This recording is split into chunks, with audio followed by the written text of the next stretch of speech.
because we did all these tourings, and maybe we felt undercut or whatever it was. We wanted this. Yeah, we wanted to be ferocious though, and that was the whole thing. Redline everything, heavy as fuck, and the rate that those songs were cranked out. I'm telling you, we had a song every 2 days. We had a song done, boom, boom, boom, and one of the biggest triumphant moments for that, we were kind of finishing it up. They were still writing, and Dave Sardi got picked to produce, which was a big deal, and he started to come down, and he would sit in the studio, and it came down like we did like 1 week, and he would come down, he'd sit there and be like, that one's good, nope, don't touch anything with that, leave it just like that, don't. Wow. And we're like, what the fuck, when does that happen? Yeah, exactly. Jesus. He's like, don't touch it, nope, don't. And then there was this one, maybe you should do that, and then we're winding it down. I was like, we need a fucking guest. This is obviously a big moment. We need a guest vocalist. We need I'm saying to myself, we need to get talking to Kennedy. Like, we need something special on this record. I'm like, I'm gonna ask Phil. He's like, no way. I'm like, let's just fucking, what the fuck? Let's just ask and see what happens. Because at that point, we were pretty tight, and we did Ozfest together. We hung out a lot, and he liked V.O.D. for whatever reason. And I called him up. Hey, dude, we got this record. It's coming out good. It's heavy. Would you fucking sing on it? What? Said, yeah, absolutely. Yeah, no problem. I'm like, well, what do you want us to do? He's like, well, it'd be easier if you recorded, the vocals down here. I'm like, I'll bring it right to your house. I'm coming down. Right. And that's how it happened. It's crazy. And so we recorded everything, and I did the singing parts for that song, By the River, up here. And then I flew down. And they set us all up in like his studio, like where he's, I guess probably where he does the down shit, like where he's comfortable. Yeah. And we went in on a little 3-day adventure. It was an awesome time. Because by then we were tight. We hung out a lot on Ozfest. I went down, hung out with him on Halloween at his house.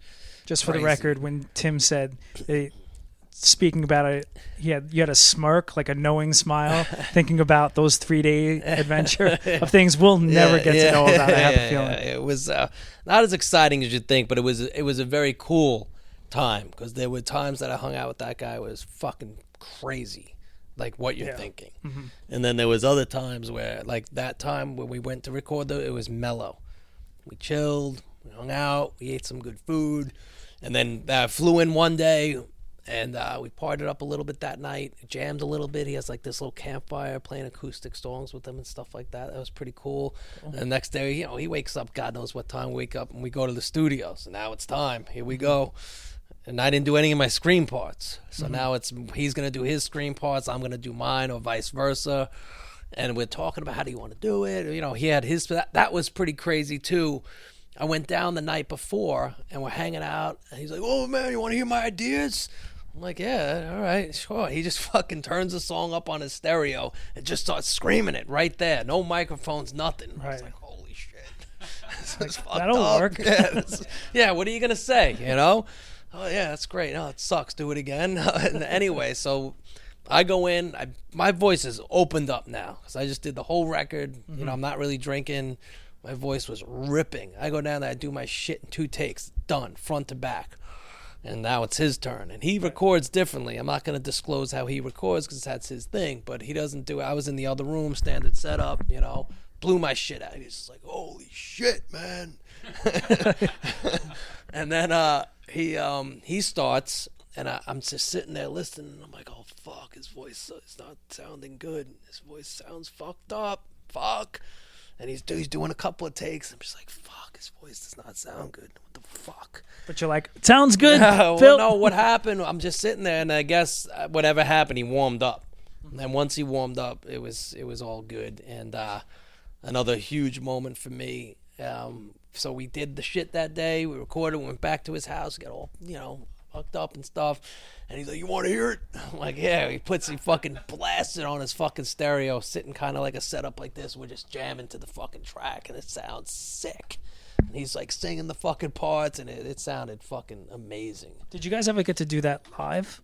Did he ever? No, not with him. I'm sure if it worked out, I would probably be able to figure it out, but no. But I had Brian from Overcast, Shadows Fall. He came out and did his parts once, and then which was cool. And then we always do the tail end of it. And we do that at a lot of our live shows, which is pretty cool. Was that like super satisfying? Because like there you are, you that's know? like a pinnacle point that you don't get. That was one of the highest points of my V.O.D career, and I'd say for the band in general, you know. And I remember bringing it into the record label and them fucking bringing it in, and then we're listening to it now with them, and their fucking mouths dropped. They couldn't fucking believe it. This is Phil Anselmo prime. Right. This is coming right out of Southern. This guy's still a super fucking star. Right. Not doing guest vocals on much stuff. I can't think of anything else that he did guest vocals and on. I've heard a lot of stuff that he has done. He put effort into that track. And I can say that because I'm a fan. I know his shit. And he put effort into that track, which for him is a lot, you know. What does he have to do? He doesn't have to do anything, you know. So, and he did that all for $1. That was the deal, because there had to be some sort of paperwork exchanged. He did it for $1. Yeah, I just got my contract from Glassjaw waiver. I did a part on their record. And it was for the grand total of, I'm waiting for my $1 check, by the way. Get on Daryl. We just had the conversation on the way. Send it over. I remember. Oh, that's right. Yeah. Yeah. So that was a cool moment. So that would pretty much wrap up the Imprint recording. Then we went out on the road. And the band was still pretty